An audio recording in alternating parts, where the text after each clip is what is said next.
Welcome back to the Caudillo's Corner. Today we'll be visiting the lofty Andes and traveling back to a time when the nations of Peru and Bolivia were one confederation. In this video, we'll explain how the Peru-Bolivian Confederation came to be in the first place. But before that, we must explore the long history that both of these countries share. Before the Spanish arrived in the Americas, most of the Andes was under the control of the massive Incan Empire. And the majority of this civilization's inhabitants lived in what are now Peru and Bolivia. After the Spanish conquered the Incas and began colonizing the Americas, the Viceroyalty of Peru was established to administer the formerly Incan territories. Despite the centuries of colonial oppression and devastating Old World diseases, not including the more recent one, the native peoples managed to survive and preserve their culture.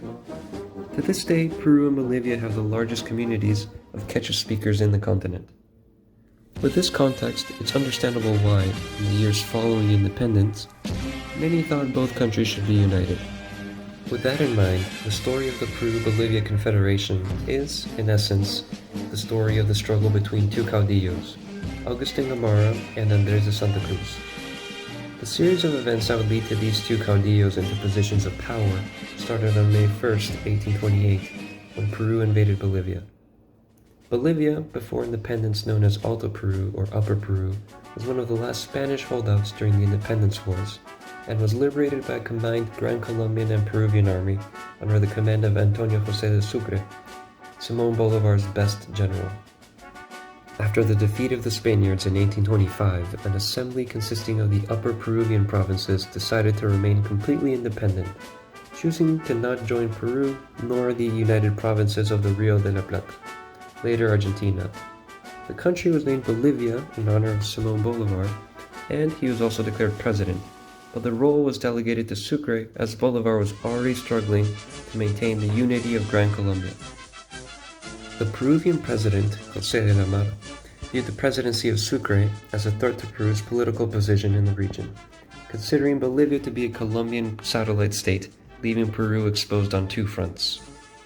After receiving news of the Peruvian invasion of Bolivia, Simón Bolívar, then president of Gran Colombia, declared war on Peru on June 3, 1828. This marked the beginning of the Gran Colombia-Peru War.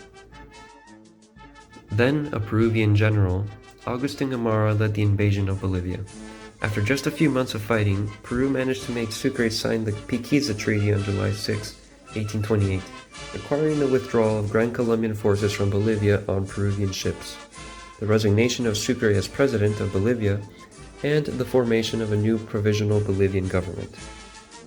Even though the Bolivian front had been secured, Lamar had failed to make any significant progress on the Gran Colombian front. This failure was seen as an opportunity by Agustin Gamarra. On December 19, 1829, he rose to power with the justification that Lamar was a foreigner without Peruvian interests at heart. After overthrowing Lamar, Gamarra made peace with the Gran Colombians as his intention was to annex Bolivia. Meanwhile, in Bolivia, the Chuquisaca Congress was summoned to confirm Sucre's resignation and establish a new government with General Pedro Blanco as the new president of Bolivia. Surprisingly, the Blanco government only lasted 6 days, as he had angered several military officials.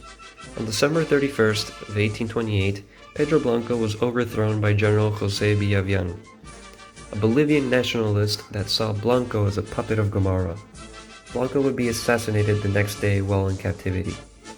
Soon after, Andrés de Santa Cruz, former president of Peru, beaten by Lamar in the elections, was elected as president of Bolivia on May 24, 1829. Upon assuming power, Santa Cruz found Bolivia to be in a state of chaos, with neglectful administration, various factions fighting for power, and a disorganized army. In an effort to bring order to Bolivia, Santa Cruz passed several important reforms. He replaced the 1826 constitution with a new one in 1831, significantly expanding his executive powers. Santa Cruz also implemented the Coronado Law, which made conspiring against his government punishable by death. Finally, he reorganized and improved the army, which was previously in a very poor state.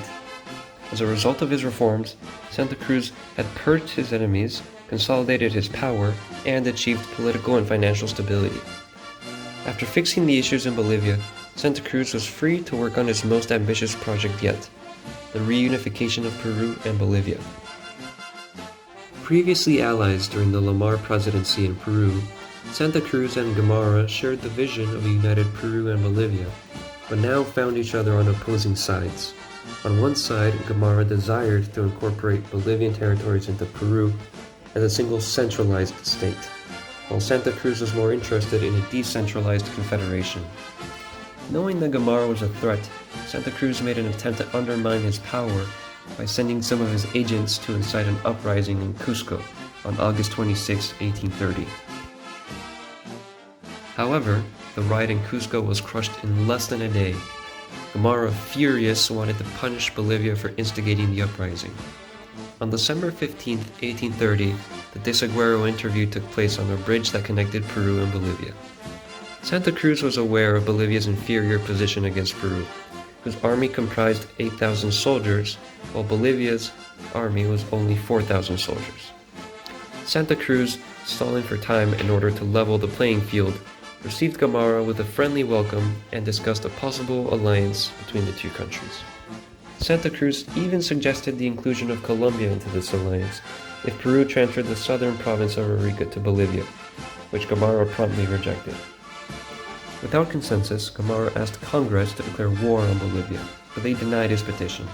The Bolivian consul in Lima asked Chile to act as mediator, as the Peruvian Congress still wanted to maintain diplomatic ties with Bolivia. This led to a series of de-escalating treaties being signed. On August 25th of 1831, the Treaty of Tiquina was signed, requiring Peru to reduce its army to 6,000 men and Bolivia to reduce its army to 3,200 men. Later, on November 8th, the Treaty of Arequipa further reduced both sides' armies, with Peru reducing its army to 3,000 men and Bolivia to 1,600 men, along with the recognition of the borders between the two countries. Soon after, on November 17th, the Treaty of Chuquisaca would be signed to further commerce between both countries, marking a truce between Gamarra and Santa Cruz. As Agustin Gamarra's presidency was coming to an end due to the upcoming 1833 Peruvian elections, a new national convention was established in Lima on September 12, 1833. The National Convention had the duty to assemble the Peruvian people in the next elections, which were going to take place on December 20, and also implement the new reform for the Constitution of 1828. In a last-ditch effort to retain power, Gamarra limited the National Convention's power to only reform the Constitution, and on the last day of his presidency, announced that he would no longer seek another presidential term, knowing that the vice president and the president of the Senate wouldn't accept the role of provisional president, giving him the power to appoint a new provisional president loyal to him. Gamarra's strategy, however, would change with the arrival of the Peruvian priest and senator Luna de Pizarro. De Pizarro saw it necessary that Peru and Bolivia be united under the leadership of Santa Cruz in order to stabilize Peru. De Pizarro's influence led to Gamarra being betrayed by his allies in the National Convention, and a new law was passed which gave the National Convention the power to elect a new provisional president. We'll get back to Luna de Pizarro later. The National Congress would elect the Liberal faction's candidate, Luis Orbegoso, on December 21st of 1833. Orbegoso was a charismatic military leader, but still had to deal with the influential caudillos, especially Agustin Gamarra, who at the time was the most prominent figure among the military. Soon, rumors spread across Lima that Gamarra had secret plans to overthrow Orbegoso. Orbegoso's advisors wanted to send Gamarra south to secure the Desaguero frontier, as Santa Cruz was intensifying military exercises in the area. However, Orbegoso knew that letting Gamarra go to the south would give him the time and resources to organize a revolt and start a civil war. Fearing a coup d'etat by Gamarra, Orbegoso took refuge inside the walls of the Real Felipe fortress, days after the new year of 1834, and, on his orders, Gamarra was detained along with some of his loyal officers in the capital. From the fortress in Lima, Orbegoso installed his new seat of government and began dismissing loyal Gamarristas from their positions in the military. These actions outraged the Gamarristas, and in response, they rebelled against Orbegoso and declared Pedro Bermudez, who was Gamarra's candidate, as the new president, starting the Revolution of Bermudez. The Bermudistas received support in several provinces, especially in the southern departments of Cusco, Puno, and Ayacucho. This wasn't the case in the capital, as the citizens of Lima rejected the attempted coup, leading to fighting on the streets between civilian and military forces, eventually forcing the Bermudistas to move out to the highlands. As the situation deteriorated, the National Convention on April 18 of 1834 approved a law that authorized the Bolivian military to enter Peruvian territory with the purpose of ending the civil war. However, Orbegoso would try to end the war himself before asking for help. Orbegoso sent an army, commanded by General Guillermo Miller, to dislodge and defeat the Bermudistas in the highlands. The subsequent Battle of Ayacucho on April 17 of 1834 ended in favor of the Bermudista forces, commanded by José Rufino Echenique. Despite the victory, Echenique, upon seeing the lack of popular support for the Bermudistas and the low morale of his troops, conspired against Bermudez in order to get a favorable agreement. The Bermudez Revolution ended a week later with the Hug of Macanguayo, which forced Bermudez and later Gamarra to exile themselves from the country. With the Civil War over, Senator Luna de Pizarro helped the National Convention approve a new liberal-leaning constitution on June 10, 1834. De Pizarro thought that the Constitution of 1834 was going to prevent any authoritarian regime from rising to power and would also facilitate the transition of Peru into a united federation with Bolivia, as de Pizarro had changed Article 2 of the Constitution, which previously prevented such a union from happening. Despite de Pizarro's best intentions, the Constitution of 1834 was hastily made and failed to stop other caudillos from reaching positions of power. De Pizarro himself even stated that it was more flawed than the previous one, as he had been forced to make many compromises to get it approved. As Orbegoso tried to bring order back to the country after the Bermudez Revolution, another internal conflict was brewing.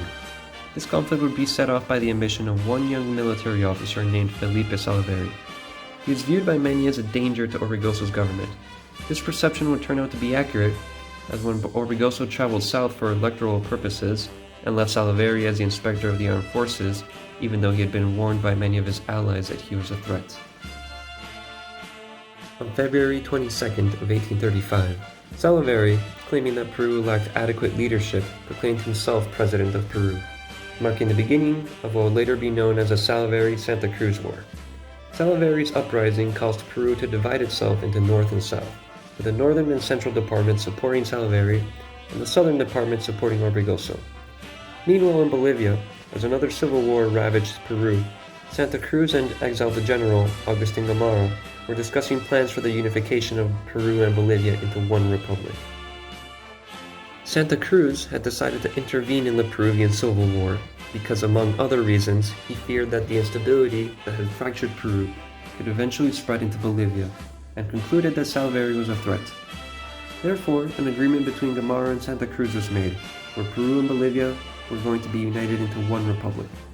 This republic would be named as the Republic of Peru, and it would be divided into 3 states, north, center, and south. After the Accord of Santa Cruz, Gamarra crossed the Desaguero border in order to take control of the city of Puno on May 20, 1835. Yet, Gamarra feared the possibility that Santa Cruz would double-cross him, which he later would.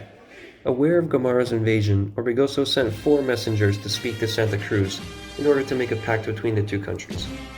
On June 15, 1835, an agreement was signed in which Bolivia would be providing Peru with an army. It was clearly more convenient for Santa Cruz to ally himself with Orbegoso, as he was less of a threat to his own interests than Gamarra was. The same day the agreement was signed, a contingency of 5,000 Bolivian soldiers crossed into Peruvian territory, and it's important to highlight that these Bolivian soldiers had been preparing for many years. With the arrival of the Bolivian soldiers, Orbegoso had essentially ceded his power to Santa Cruz. Orbegoso would later describe himself as a dethroned king. Meanwhile, Gamarra was well received in some southern departments and, after Santa Cruz's betrayal, allied himself with Salaveri. On July 27, 1835, an alliance treaty was signed in order to establish the Anti-Bolivian Front. The first confrontation between Peruvian and Bolivian forces was at the Battle of Yanacocha on August 13, 1835. In this battle, Gamarra's forces faced off against Santa Cruz's army, with the Bolivian army having the advantage. Gamarra's army was only composed of 2,600 men, of scarce discipline, and another 8,000 indigenous civilians equipped with primitive weapons like sticks. The battle ended up being a huge defeat for Gamarra, and he barely escaped capture. Later, Gamarra received orders from Salaverry to go to Lima and rule in his absence. Upon his arrival to Lima, however, Gamarra rejected the role that Salaverry had given him and was detained by local authorities. Instead of having him executed, Salaverry exiled Gamarra to Costa Rica, hoping that in the event of his own death, Gamarra would replace him and lead the fight against Santa Cruz. With Gamarra gone, the tide of war was increasingly shifting in Santa Cruz's favor. Even so, Salaverry attempted to push back the Bolivian forces from the town of Uchumayo. On February 4, 1836, the Battle of Uchumayo took place, with Salaverry's forces victorious, mainly because of their superior knowledge of the terrain. Even with that victory, however, Salaverry was then definitively defeated in the Battle of Socobaya on February 7, 1836. The disorganized forces of Salaverry fought near the hill of the High Moon in Arequipa against Bolivians with an advantageous position in the hills of Paucarpata. Salaverry's forces were crushed, and many of his loyal generals were captured. Although Salaverry ended up escaping into the Islay Desert, he later agreed to turn himself in as a prisoner after an agreement between his trusted general Guillermo Miller and Santa Cruz was made. Salaverry thought that Santa Cruz would let him live, but the Bolivian president later sentenced Salaverry to death on February 18, 1836. With Salaverry dead, Gamarra exiled, and Orbegoso under his control, Santa Cruz had no one to prevent him from establishing a Peruvian-Bolivian Confederation. A series of assemblies were settled for the creation of the Confederation, and in March 1836, the Sicuani Assembly took place, constituting the creation of the Peruvian southern state with Tacna as its capital. Then, the Bolivian Tapacari Congress was assembled in June in order to grant Santa Cruz the power to consolidate the Peru-Bolivian Confederation. Finally, in August, the Huara Assembly ratified the creation of the Peruvian northern state with Lima as its capital. With the separation of Peru into two states, the three governments gathered together in the city of Tacna on May 1, 1837, and signed the Pact of Tacna, formally establishing a Peru-Bolivian Confederation under the leadership of Andrés de Santa Cruz. In the next video, we'll cover the events leading up to the downfall of the Peru-Bolivian Confederation. Thank you for watching the Caudillo's Corner, and remember to like and subscribe.